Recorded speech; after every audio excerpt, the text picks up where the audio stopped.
चंचल मन को शांत करना बहुत जरूरी होता है, क्योंकि अशांत मन में कई सवाल होते हैं और यह इधर उधर भटक सकता है। गौतम बुद्ध मन को शांत करने के आयामों के बारे में बताते हैं। हम सभी जानते हैं कि व्यक्ति का मन बहुत चंचल होता है। यही कारण है कि मन अशांत रहता है और कई तरह के सवालों का जन्म भी अशांत मन के कारण ही होता है। यदि आप जीवन में शांति चाहते हैं तो इसके लिए जरूरी है मन को शांत करना। लेकिन मन को शांत कैसे किया जाए? गौतम बुद्ध से जुड़ी इस कहानी के माध्यम से आप जान सकते हैं कि मन को शांत करने का क्या तरीका है। इसमें भगवान गौतम बुद्ध द्वारा मन को शांत करने के आयामों के बारे में बताया गया है। जानते हैं इस कहानी के बारे में, जिससे आपका जीवन बदल जाएगा। मन को शांत करने की कहानी। एक बार एक लड़का गौतम बुद्ध के पास जाकर कहता है, मेरे जीवन में बहुत अशांति है, कृपा करके आप मेरा मार्गदर्शन कीजिए जिससे कि मैं इस अशांति से छुटकारा पा सकूं। गौतम बुद्ध लड़के से जीवन की अशांति का कारण पूछते हैं। लड़का उत्तर देता है, अत्यधिक विचारों के कारण मेरे भीतर बहुत सारे विचार आते हैं जिससे मेरा मन अशांत रहता है। बुद्ध मुस्कुराते हुए कहते हैं, ऊपर आकाश की ओर देखो और बताओ कि तुम्हें सूर्य दिख रहा है। लड़का ऊपर देखता है और कहता है, धूप दिख रहा है। बुद्ध उससे पूछते हैं कि अगर तुम लगातार धूप में खड़े रहोगे तब क्या होगा? वह कहता है, मुझे अत्यधिक गर्मी लगेगी और शरीर में बेचैनी होगी।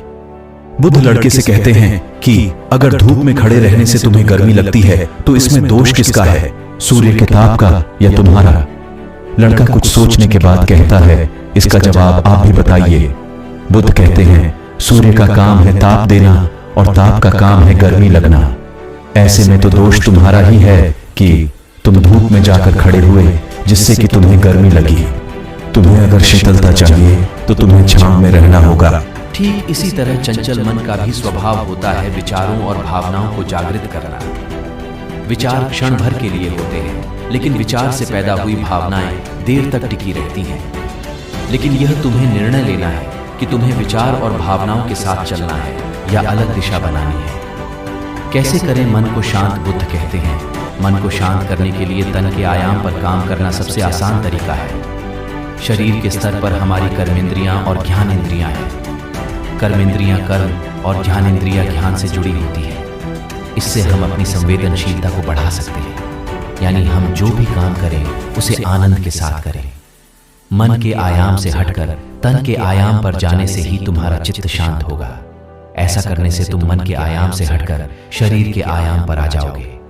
ठीक उसी तरह जैसे तुम धूप से हटकर छांव में आ सकते थे। मन के आयाम से हटने पर तुम्हारी जागरूकता तन पर आ जाएगी।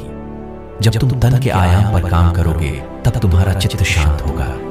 इसलिए हर काम को तन के आयाम पर करने से मन स्वतः शांत हो जाता है। अपने मन के विचार और भावना को नहीं बल्कि सुर को सुनो। लड़का बुद्ध से कहता है, अपने भीतर के सुर को कैसे सुने?